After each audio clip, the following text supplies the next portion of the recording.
Strong, visionary, decisive leadership has been missing for so long in America, we don't even know what it looks like anymore.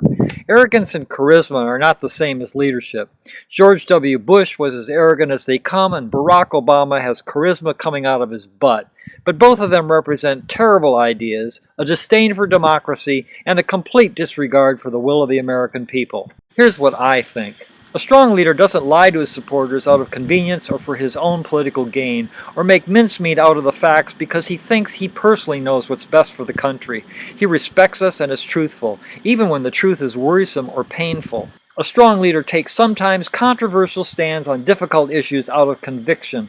He looks for direction and a set of principles, those spelled out with clarity and candor when he ran for office, not poll numbers and focus groups. A strong leader is not afraid of tarnishing his own image because his ideas or policies might be unpopular. His concern is the greater good of America and the welfare of the American citizenry, not his place in history. A strong leader defends and supports those in our society who are the weakest and most in need of help, because a free society and true democracy is measured by how it treats its most vulnerable, not how it venerates and toadies up to its privileged and powerful. A strong leader is not impressed by money and power, only what fulfills the basic tenets of the Constitution and the intentions of the nation's founding fathers, and what fosters the greater good for the majority of citizens. A strong leader recognizes everyone is equal before the law and makes tough choices in enforcing it.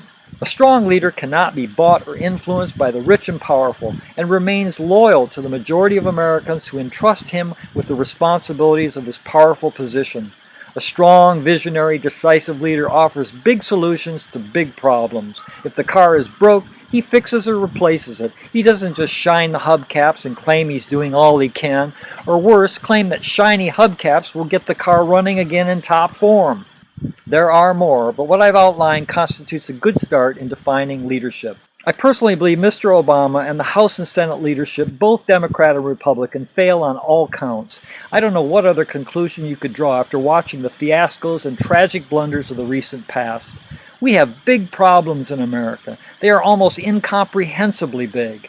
Sometimes they are within the framework of legislative and executive policy formulation, but we must also acknowledge that sometimes they are systemic problems requiring thorough and fundamental revision of the way we go about doing things. Big solutions. All of the hand-wringing that goes on in the name of shaping public policy, basically a soap opera to keep the masses distracted and uninformed, is cowardly and insulting. The fiscal cliff crisis was a joke. The debates over raising tax rates on the rich are simple-minded and tunnel-visioned. The shutdown of the government and the confrontation over the debt ceiling are perfect examples of what happens when you put the children in charge of the school. Which points up another example of total lack of leadership. A leader does not let others set the rules of debate or frame the argument. A true leader brings a fresh point of view, one that is rife with possibilities and potential for positive change. A true leader doesn't let his opponents decide what and how much will be discussed. A true leader leads. With the onset of the new year, spirits will be high and optimism in good supply. Let's hope that these men and women who claim to be the consecrated spokespersons for the American people, who as a result of being elected to the highest political offices in the land, probably have little doubt that they are America's best equipped to steer the country on a constructive course, will finally live up to the high opinions they have of themselves. Let's hope we see some real leadership.